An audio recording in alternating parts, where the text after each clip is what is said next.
მოგესალმებით დიანა, მივესალმები TV-პირველის მაყურებელს.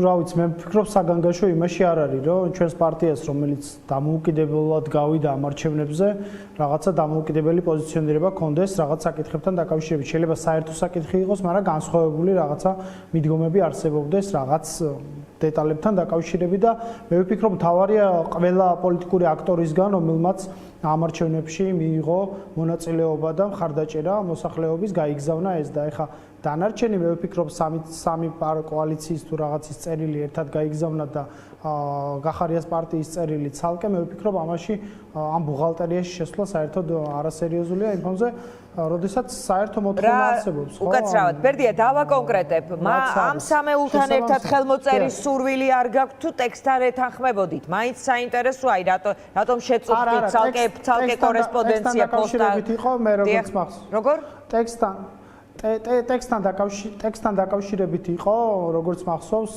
გარკვეული საკითხები გარკვეული განსხვავებები ასე რომ რა არ მოგეწონათ ბერდია იმ სამეულის ტექსტში მე ვფიქრობ დიანა მე მაინტერესებს როგორც ჟურნალისტ თქვენ რა თქმა უნდა ვერ დაგაძალებთ პასუხს მაგრამ გთხოვთ მე ვფიქრობ არ იქნება საინტერესო ეხა ამ დეტალებში შესვლა მთავარი მოთხოვნა გაგზავნილია რაღაც განსხვავებების ძებნა ეხა ამ წერილებში მე ვფიქრობ არ იქნება სწორედ მთავარი მოთხოვნა არის დაფიქსირებული სამი კოალიციის მხრიდან და ჩვენი პოლიტიკური პარტიის მხრიდან დანარჩენი უკვე გადაწყვეტილების საკითხია და ძალიან სამწუხაროა რომ ამ ზომამდე მივედით დღეს ჩვენ როდესაც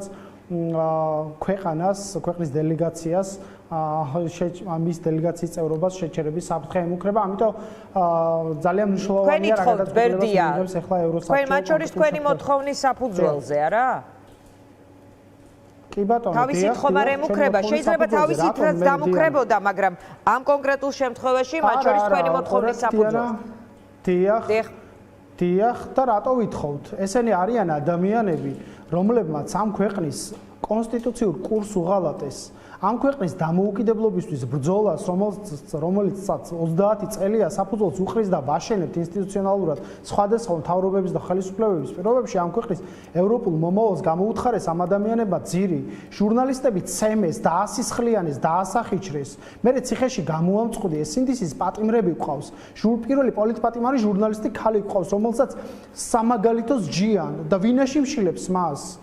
ვინ აიძულებს მას შიმშილობას? ხო, ხელისუფლება აიძულებს, ხო? გურამ როგავა კინაღა მოკლეს, მაკა ჩიხლაძე კინაღა მოკლეს და ხელისუფლებამ ამასთან დაკავშირებით ხელი აქვს დაბანილი და რაღაცა პრეს რელიზებს დებენ თურმე რომ რაღაცა ასობით მოწმეყავთ გამოკითხული, ხო? არაფერს არ რეაგირებს და ამის სანაცვლოდ რას აკეთებს, ხო?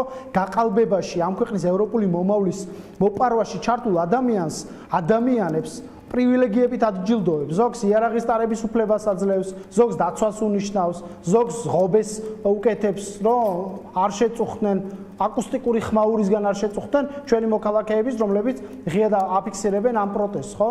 ესენი არიან ადამიანები, რომლებიც ამ ქვეყნის კონსტიტუციურ ღალატში არიან პირდაპირ მხილებულები, კი არა გასამართლებულები, პირდაპირ შეიძლება ვთქვათ, ამ ქვეყნის მოქალაქეებისგან. დღეს ეს ადამიანები სერიოზულ პოლიტიკურ კრიზისში არიან, მათ შორის ლეგიტიმაციის კრიზისში ქვეყნის შიგნით და ქვეყნის ფარგლებს გარეთ.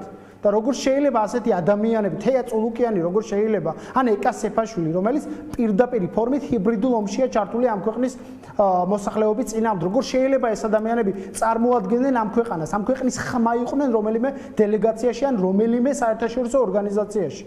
ხო წარმოუდგენელია ამ ადამიანებმა ადამიანის უფლებებზე, ქვეყნის ევროპულ მომავალზე, ევროსაბჭოში რაზე უნდა ისაუბროთ, რომელი უფლების დაცვაზე უნდა ისაუბროთ თეა წულუკიანმა.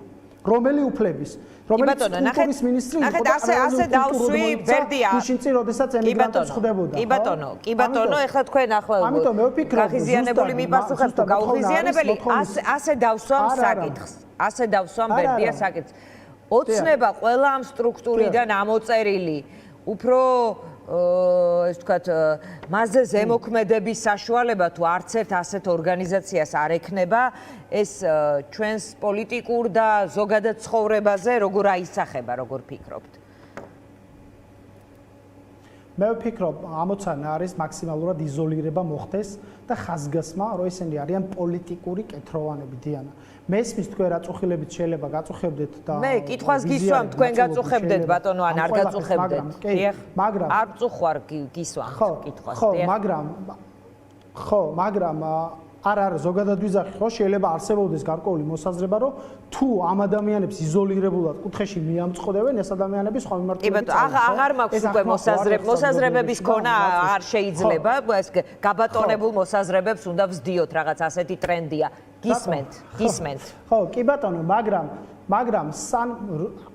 ამ ადამიანების თავზე რაღაცა მორალის კითხვა არის მგლის თავზე სახარების კითხვა აი პირდაპირ შემიძლია ეს ვთქვა ესენი არიან ადამიანები, რომლებიც ყველა რესურსს გამოსწოვენ იმისთვის, რომ საკუთარი ფული გადაარჩინონ, რომელსაც კორუფციულად პარავენ. ხო, ბიძინა ივანიშვილის ფულის დაცვისთვის ეს ადამიანები უფრო მეც გააკეთებენ, ვიდრე საკუთარი ოჯახების დასაცავად, ხო? დარაზმულან აქ და ბიძინას ფულს ითვლიან რა. აი ჩარჩი ბუღალტრები რა. ბიძინა ივანიშვილის ბუღალტრები. ბიძინა ივანიშვილის ბუღალტერია დღეს მთელი სახელმწიფო აპარატი, ხო? თავიდან ბოლომდე. ამიტომ მე ვფიქრობ, ამაზე ხაზგასმა და ამათვის დანახვება, მათ შორის საერთაშორისო ორგანიზაციებში, რომ თქვენ აქ არ ხართ კეთილგანწყობით და ვერ დაგხვდებით აქ. იმიტომ რომ თქვენ ქართულ ხალხს არ წარმოადგენთ. ძალიან მნიშვნელოვანია, იმიტომ რომ ეს ადამიანები დაფიქრდნენ რეალურად ვის ემსახურებიან. ბიძინა ივანიშვილის პირადი ვექილები არიან და მისი ინტერესების დასაცავად არიან მობილიზებულები თუ სახელმწიფო ინტერესების დასაცავად. ამიტომ რაც უფრო ბევრი ორგანიზაციიდან მოიკვეთება ეს ადამიანები კონკრეტულ შემთხვევაში, რომლებმაც სტრასბურგში სიარულიც უნდათ, იქ რესტორანში ჯდომაც უნდათ, რაღაცა პრივატული საუბრებიც უნდა და ეკა სეფაშვილი, რომელიც პირდაპირ ფორმით მის პარტიასთან თუ რაღაცა წარმონაგ ჰიბრიდულ რაღაცა მახინჯ ორგანიზაციასთან ერთად დაკავებულია ამ ქვეყნის ევროპული მომავლის მოპარვით, ხო? ამ ქვეყნის პირდაპირ ფორმით ღალატია მათი გამოქვეყნებული ყოველი წერილი, ხო? აი ამ ადამიანებისთვის როგორ შეიძლება რომელიმე დელეგაციის წევრი იყვნენ სერიოზულ საერთაშორისო ორგანიზაციაში. ამიტომ მე არ ვფიქრობ პირიქით, რაც უფრო იზოლირებული გახდებიან ეს ადამიანები, მით უფრო შეიცვლიან თავიანთი ქცევის მოდელს. რაც უფრო თავზე გადაუსვამთ ჩვენ მათ ხელს. რაც უფრო ვეტყვით, რომ ოკეი, ჩვენ ხო გავიარეთ ეს გზა. არ გახსოვთ თქვენ მაგალითად ჯგუფი რო იყო შექმნილი ევროკავშირის რეკომენდაციების შესასრულებელი 12, ხო? მივიღეთ ამ ჯგუფში ჩვენმა პოლიტიკურმა პარტიამ მონაწილეობა, ხო? რამდენი რეკომენდაცია შესრულდა?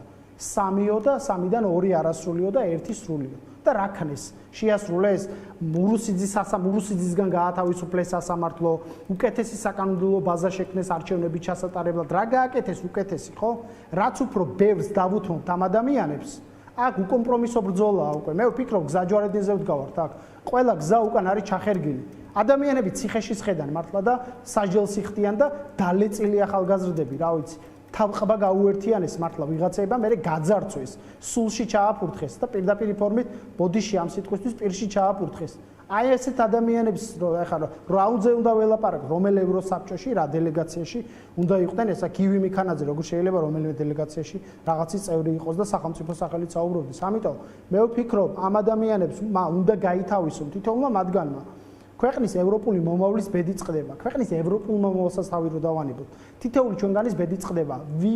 ვიცხოვრებთ, ვიმუშავებთ და ამ ჭაობის ნაწილი ვიქნებით თუ არა, უახლოეს პერიოდში, რომელსაც ავტოკრატიულ რეჟიმს აშენებს და მის შესანარჩუნებლად ყველაფერს გააკეთებს ბიძინა, სადაც ბიძინა იქნება ყველაფერი, სასამართლო, პოლიცია, პროკურატურა, აბსოლუტურად ყველა დავას ბიძინა ან მისი ხელმოქმედები გადაწყვეტენ ამ ქვეყანაში, სადაც 300 ვერიფაუს ვერ აწე იქნება ეს ყველაფერი? ახალგაზრდების ძალის ქვეყანა და იქნება პენსიონერების ღმერთმა დაგვიფაროს, ამისთვის გავაკეთებთ ყველაფერს, რომ ესე არ იყოს. ბერდია, აწე იქნება ეს ყველაფერი, უჭირდა ბიძინას, მათ შორის მაშინ, როცა თქვენც იყავით სახელისუფლებო ვერტიკალის, ვთქვათ, ერთ-ერთი წარმომადგენელი, უჭირდა, რომ პროკურატურა და მოსამართლე და სამართალი და პოლიტიკა და ყველაფერი თავად ყოფილიყო, არა ვერ ვიხსენებ.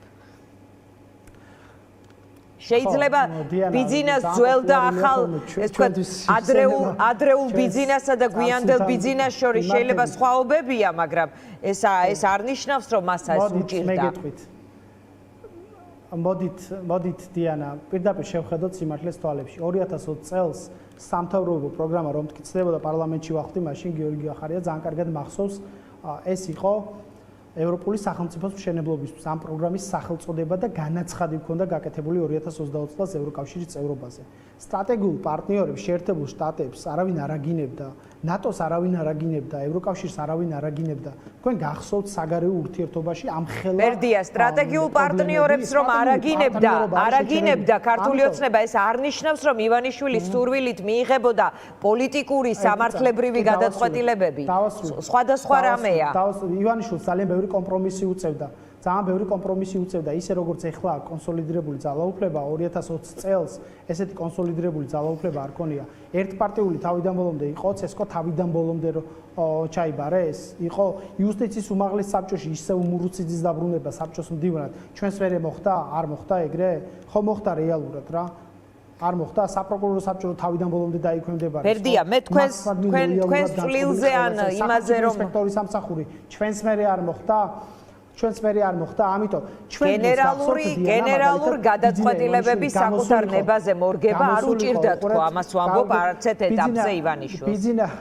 ბიძინა გახსოვთ თქვენ ოდესმე ბიძინა ივანიშვილს თავის ფულთან დაკავშირებით დაეწყო ტირილი და გამოსულიყო მთელი სახელმწიფო ინსტიტუტები, რა ვიცი, საერთაშორისო დაწყებული შვეიცარიაში და საგარეო საქმეთა როცა ჩათვალა რომ სატირალი იყო, მაშინ იტირა. ამ სიგიჟეს არ გააკეთებდა არავინ. ნუ რა ვიცი ხა იტირა თუ გლოვობს თუ რაღაცა ფულს მის ხო გვარწმუნებს ეს ადამიანი რომ სახელმწიფოსთვის ყველაფერს გააკეთებს. დილა იწყება ამ ფულზე დავით და გლოვით მთელი ოცნების და საღამო მთავრდება ამ ფულზე რომ შვეიცარია ებრძვის და იქ საბანკო სისტემები და რაღაცა deep state-ები და სრული სიგიჟე ტრიალებს. ერთადერთი მიზნით რომ ბიძინა ივანიშვილმა როგორმე ეს ფული დაიბრუნოს, რომელიც სადღაცა აქ ჩაბანდებული თუ რაღაცა ჩადებული და რაღაცა დავები აქვს რა საინვესტიციო თუ სიგიჟე. აი ამ სიგიჟეში, როდესაც 35 ლარით უზდიან მაგალითად პენსიონერს იმას პენსიას და თვითონ 9000 ლარები აქვს. 100,000 და 200,000 დოლარიანი მანქანებით დადის მაგალითად კობახიძე, ხო? პრეზიდენტი ავტოპარკს შეხედეთ. პრეზიდენტს და პრემიერ-მინისტრს თავი რო დაანებოთ, გადახედეთ თითოეული დეპარტამენტის უფროსის სამსახურებრივ ავტომანქანას. 2 წლის განმავლობაში, როცა პრემიერ-მინისტრი იყო გიორგი გახარია, ერთი ლაქშერი ტიპის მანქანა არ შეწყიდულა, კი არა პანდემიის დროს საერთოდ გაჩერებული ყავდა ესეთი ტიპის შეწყიდები, ფუფუნების საგნები. გადახედეთ ერთი რა კომპიუტერებს ყიდულობენ და რა ტექნიკას ყიდულობენ და საერთოდ როგორ გაიხადეს ეს ქვეყანა მართლა აი საკუთარ კანტორად რა. ამ ადამიანებს წაშლილი აქვს ყველანაირი ზღვარი სახელმწიფოსთან, პარტია და სახელმწიფო უკვე გაიგივებული აქვს ერთმანეთთან. და ამიტომ ამას ვიძახით ჩვენ რომ ყველაფერს აკეთებენ, ეხლა ვითომ რომ აბოლებენ ხალხს, რომ რაღაცა წავიდა ხე კობახიძე და 6 მილიარდი გამო. ბიძინა ივანიშვილი ეხლა წარმოგიდგენია თქვენ კობახიძე გაგზავნა და იქ ეხლა არაბებმა კობახიძეს 6 მილიარდიანი ინვესტიცია გაყო. ბოლი, ხო? აი ბოლი. აბოლებენ ხალხს. აი ძალიან ბოდიში ამ სიტყვის უფრო მეტი რომ გვეცოდინება ამ თემაზე. ჩვეულებრივი მათხვარები. მე ვილაპარაკოთ, მე ნახე წავიკითხე დღეს თქვენი თანაგუნდელის ბატონი ლილუაშვილის განცხადებები, ეს თქვა მისი ხედვა ამ თემაზე და ბატონ ლილუაშვილთანვე გავაგრძელებ სხვა დროს ამაზე საუბარს. ბერდიას მადლობა, მე მას დავემშვიდობები. რეკლამის შემდეგ დავბრუნდებით პირდაპირ ეთერში.